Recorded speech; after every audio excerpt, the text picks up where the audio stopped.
வணக்கம் நண்பர்களே, இது மோட்டர்பைக் தமிழ் மெக்கானிக் ராம்குமார் பேசுகிறேன். இந்த வீடியோவில் நம்ம எதை பற்றி பார்க்க போகிறோம்னா, இது பல்சர் 150cc இன்ஜின் ஒர்க்குக்காக நம்மக்கிட்ட வந்திருக்கு. இன்ஜின் வேலைலாம் முடிச்சாச்சு. இந்த வீடியோவில் நம்ம எதை பற்றி பார்க்க போகிறோம்னாக்கா, சிசர் கீர் வீல் வந்து எப்படி கரெக்டாக ஃபிக்ஸ் பண்ணுறது, டைமிங் எப்படி வைக்கிறது அப்படின்றது தான் இந்த வீடியோவில் நம்ம பார்க்க போகிறோம். ஏற்கனவே நம்ம வீடியோ போட்டிருந்தோம். ஆனால் வந்து அதில் வாய்ஸ் ஒழுங்காக கேட்கணும்னு சொல்லிட்டு நிறைய பேர் கமெண்ட் பண்ணியிருந்தாங்க. அதனால தான் இந்த வீடியோ மறுபடியும் எடுத்து போட வேண்டியதாக இருக்குது. சரி, இந்த வீடியோவில் வந்து எப்படி நம்ம டைமிங் வைக்கிறது, என்னென்ன எப்படி பார்க்கணும் அப்படின்றத நம்ம இந்த வீடியோவில் பார்ப்போம். இது சிசர் கீர் வீலு தான். இந்த சிசர் கீர் வீலோட இந்த வீலையும் மாற்றணும். நம்ம இந்த இன்ஜின் வேலை செஞ்சாவே எப்பயுமே அந்த 2 வீலையும் அதில் 2 ஸ்ப்ரிங் வரும். அந்த 2 ஸ்ப்ரிங்கையும் நம்ம மாற்றிக்கலாம். மாற்றணும்னா மாற்றிட்டு போட்டோம்னா வண்டியோட பர்ஃபார்மன்ஸ், அதாவது ஸ்மூத்னஸ் வந்து நல்லாயிருக்கும். அதுக்காக தான் நம்ம ஏன்னா மறுபடியும் அடிக்கடி நம்ம மாற்ற போகிறதில்ல. இது வண்டி வைப்ரேஷன் அப்படி இல்லைன்னா நமக்கு ரொம்ப ஒதுருது, அந்த இன்ஜின் சவுண்ட் வந்து ஒரு மாதிரியாக வருது அப்படின்ற டைமில் தான் நம்ம இதை மாற்றுவோம். இன்ஜின் வேலை செய்யக்குள்ள நம்ம மாற்றிட்டோம்னாக்கா நமக்கு இன்ஜினோட ஸ்மூத்னஸ் நல்லாயிருக்கும். இப்போ நம்ம 2 ஸ்ப்ரிங்கு, அந்த சிசர் கீர் வீல், பிளாஸ்டிக் வீல் 2 வீலும் மாற்றிட்டு நம்ம எப்படி டைமிங் வச்சு நம்ம மாட்டுறதுன்றதை நம்ம இந்த வீடியோவில் பார்ப்போம்.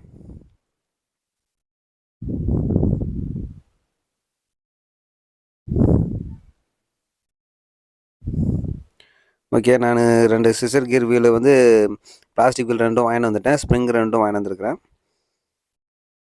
ஃபஸ்ட்டு நம்ம இதை கழட்டிக்கலாம். நமக்கு சர்க்ளிப் கொடுத்துருப்பான் 2 பக்கமும். நம்ம சர்க்ளிப் கழட்டிட்டோம்னா இந்த வீல் வந்து வெளியே வந்துடும். வேறு எதுவும் இல்லை, லாக்லாம் எதுவும் கொடுத்துருக்க மாட்டாங்க. 2 கிளிப்பு கொடுத்துருப்பாங்க. 2 கிளிப்பும் கழட்டிக்கிறேன்.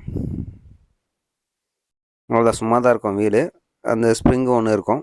சும்மா கட்டிங் பிளேடு போட்டு எடுத்தோம்னா நமக்கு வந்துடும். ஓகே, அவ்வளோதாங்க. இந்த மாதிரி எடுத்துட்டோம்னாக்கா ஓகே. இது ஒவ்வொரு சர்வீஸ்க்குமே மாற்றினா கூட பெட்ரு தான், நல்லாயிருக்கும். இன்ஜினோட ஸ்மூத்னஸ் நல்லாயிருக்கும். அப்படி கிளச்சு நம்ம பெல்லு கழட்டலை அப்படின்னும் போது இந்த மாற்ற தேவையில்ல. எதனா வைப்ரேஷன் வரும்போதோ இல்லை நம்ம சிசர் கீரை கழட்டி நம்ம வேலை செய்யும் போதோ இது கண்டிப்பாக மாற்றிடுங்க. மாற்றினீங்கன்னா உங்களுக்கு நல்லாயிருக்கும். இன்ஜினோட ஸ்மூத்னஸ் வந்து நல்லாயிருக்கும்.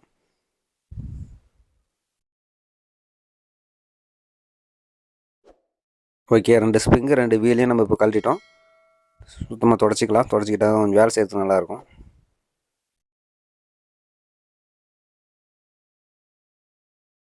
பாருங்க, 2 ஸ்ப்ரிங்கு புது ஸ்ப்ரிங் வாங்கி வந்துருக்கிறேன். இந்த ஸ்ப்ரிங்கு நம்ம 2 ஹோல்ஸ் கொடுத்துருப்பாங்க அந்த வீலில் பார்த்தீங்கன்னா, சிசர் கீரில். அந்த வீல் 2 ஹோல்ஸில் எந்த ஹோல்ஸ்னாலே உட்கார வைக்கலாம், ஒன்றும் பிரச்சனை இல்லை. உட்கார வச்சுட்டு நம்ம இந்த வீல் பிளாஸ்டிக் மாட்டணும்.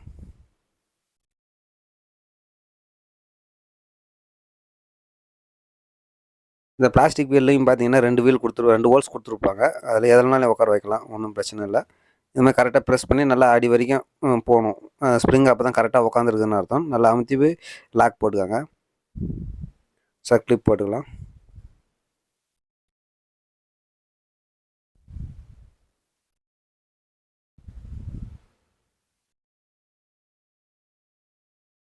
சர்க்ளிப் வந்து கரெக்டாக உட்காந்துருக்கான்னு வந்து செக் பண்ணிக்காங்க. ஒரு டைம் 2 டைமு, நமக்கு அதுதான் முக்கியம். சர்க்ளிப் வந்து நம்ம மாட்டிட்டு நம்ம அந்த சர்க்ளிப்பை சுற்றி பார்த்தீங்கன்னா தெரியும், ஃப்ரீயாக சுற்றும். ஃப்ரீயாக சுற்றிச்சுன்னா அது வந்து கரெக்டாக காடியில் உட்காந்துருக்குன்னு அர்த்தம். சர்க்ளிப் உட்காந்துருக்கான்ட்டு ஒரு டைம் 2 டைம் நல்லா செக் பண்ணிக்கலாம்.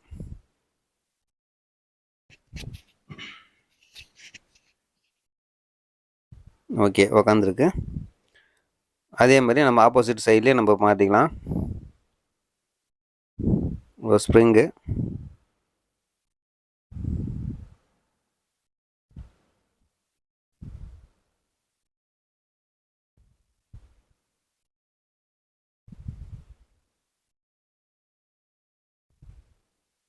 கொஞ்சம் டைட்டாக உட்காருது. இந்த ஹோல்ஸில் உட்காரலன்னா இன்னொரு ஹோல்ஸில் உட்கார வச்சுக்கோங்க, அது ஒன்றும் பிரச்சனை இல்லை. எந்த ஹோல்ஸ்னாலும் உட்கார வச்சுக்கலாம்.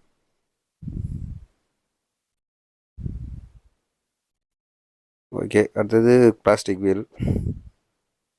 அதில் ஹோல்ஸில் பார்த்தீங்கன்னாக்கா ஒன் சைடு வந்து ஸ்லைடு மாதிரி கொடுத்துருப்பாங்க. அது உள் சைடு வர மாதிரி நம்ம மாட்டணும். நம்ம நார்மல் ஹோல்ஸ் மாதிரி இருக்கிறது மேல் பக்கம் வர மாதிரி இருக்கும். ஸ்லைடாக ஒரு கேப் மாதிரி கொடுத்துருப்பாங்க. அது வந்து உள் சைடு வர மாதிரி வச்சு மாட்டிக்காங்க, அவ்வளோதான்.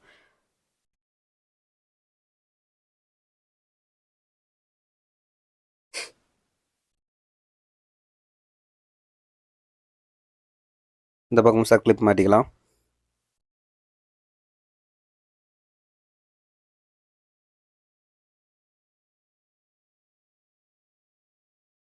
ஓகே, இந்த பக்கமும் கரெக்டாக உட்காந்துருச்சு.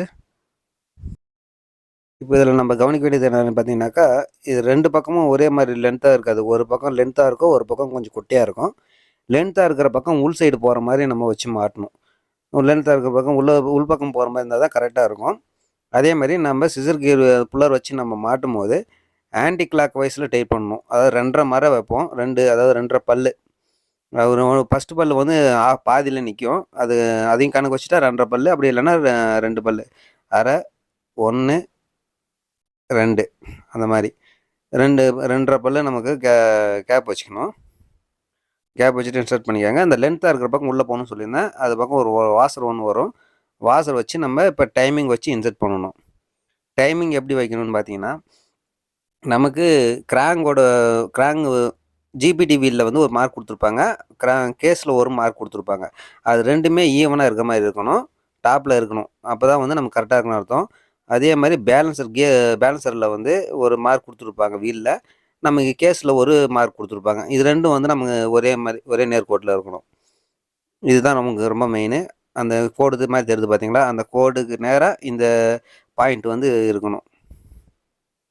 அதே மாதிரி நமக்கு பிஸ்டன் வந்து டாப்பில் இருக்கணும். நம்ம டைமிங் வைப்போம் இல்லையா, டீ மார்க் இந்த கோடு வந்து சென்டராக இருக்க மாதிரி வச்சுக்கோங்க. மேலே டீ மார்க் பாருங்கள், டீ மார்க் டாப்பில் இருக்குது. நமக்கு கம்ப்ரஸர் டாப்பில் இருக்கணும். கம்ப்ரஸருக்கு அடுத்து ஒரு டாப் இருக்குது இல்லையா, ஆப்போசிட்டில் இருக்கக்கூடாது. அந்த மாதிரி வச்சு மாட்டிக்கோங்க.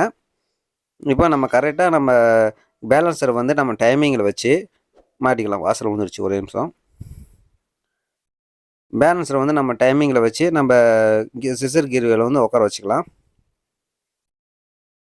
நம்ம கிளச் பெல்ல உட்கார வைக்கிற வரைக்கும் அந்த பேலன்சர் வீல் புல்லர் வந்து எடுக்கக்கூடாது. எடுத்திங்கன்னா வந்து ரிலீஸ் ஆகிடும். அதை டைமிங் பார்த்து கரெக்டாக உட்கார வச்சுக்கோங்க.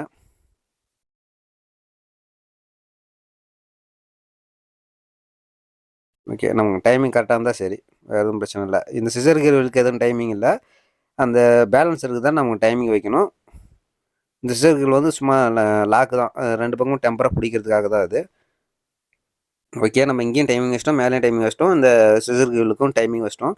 இப்போ நம்ம கிளச்சு பெல்லு மாட்டிக்கலாம். கிளச்சு பெல்லு வந்து நம்ம ஃப்ரீயாகவே உட்கார வைக்கலாம். ரொம்ப நம்ம டைட் பண்ணி ப்ரெஷர் பண்ணியெல்லாம் நம்ம உட்கார வைக்க வேண்டியதில்லை. அந்த வீலை வந்து நம்ம லைட்டாக லாக் ஆகும், அவ்வளோதான். அந்த வீலை வந்து லைட்டாக ரொட்டேஷன் பண்ணி விட்டிங்கனாவே போய் கரெக்டாக கேப் கிடச்சதுனாவே அதை போய் கரெக்டாக உட்காரும். நம்ம ரொம்ப ஆல்ட்ரெலாம் எதுவுமே பண்ண தேவையில்ல. சும்மா சேக் பண்ணி பாருங்கள். உள்ளே போகல அப்படின்னா ஏதோ ஒரு வீல் பிடிக்குது அப்படின்னு அர்த்தம். அந்த வீலை கொஞ்சம் அட்ஜஸ்ட் பண்ணி உள்ளே தள்ளினீங்கனாவே போயிடும்.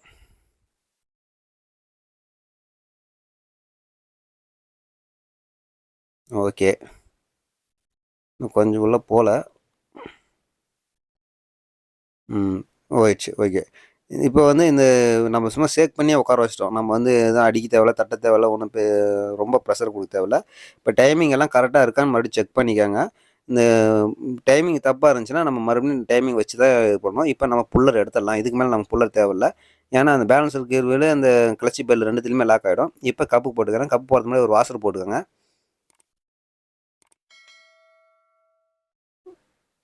இப்போ 3 போல்டு வரும் இதுக்கு.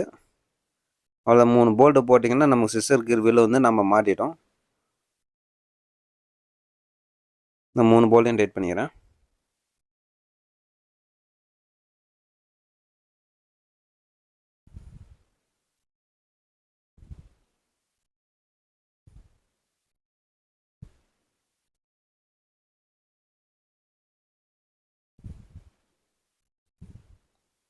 ஓகே ஃப்ரெண்ட்ஸ், இப்போ நம்ம சிசர் கீர்வேல் மாட்டிட்டோம். அடுத்தது நம்ம எப்பயும் போல் நார்மலாக நம்ம கிளச் மாட்ட வேண்டியது தான். வேறு எதுவும் நம்ம இதில் ஒர்க் இல்லை. கிளச் கிட்டு எப்பயுமே புதுசாக போடுங்க, நம்ம ஒரிஜினாலிட்டியாக போடுங்க. என்னுடைய ஒப்பீனியன் அவ்வளோதான்.